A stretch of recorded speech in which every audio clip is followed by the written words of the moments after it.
Hey everybody, welcome back to my favorite part, the build. So the customMK kit comes with just about everything you need, sans two critical components, and those are the switches and the stabilizers. That's kind of standard process for the DIY kits because those two components are pretty crucial to the feel and the sound of the board, they're left open so that you can choose whichever options you would like. You can go as simple as something like, these are from KVD fans, they're just standard PCB mount cherry stabilizers. And so they're real simple to install. You find the PCB hole, you put this rod through, and then you've got a retaining clip over here that's actually forked so that it springs into position and expands out so that it can't get pulled out. A little bit fancier than that, you have these are what's called screw-in stabilizers. So same sort of retention mechanism on the one side. On the other side, it's just some plastic that'll get threaded by a screw that holds it down onto the PCB. A little bit nicer, a little bit more work, but it gives you some leeway for really customizing it via lubrication or maybe changing out the wire colors.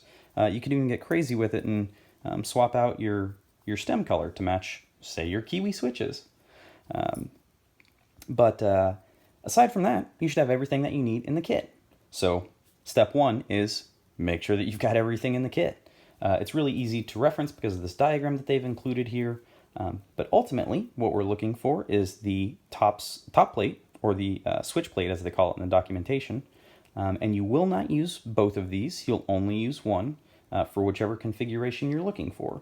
So again, you've got the 4x5 macro pad, or you've got the slightly more traditional dump numpad here. I'm electing to go with the numpad just because that's what I was looking for this build.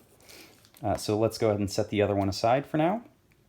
After that, you're going to follow up with the thinner 4mm acrylic plate, and then you'll have your PCB with your stabilizers installed. We'll go through that a little bit later.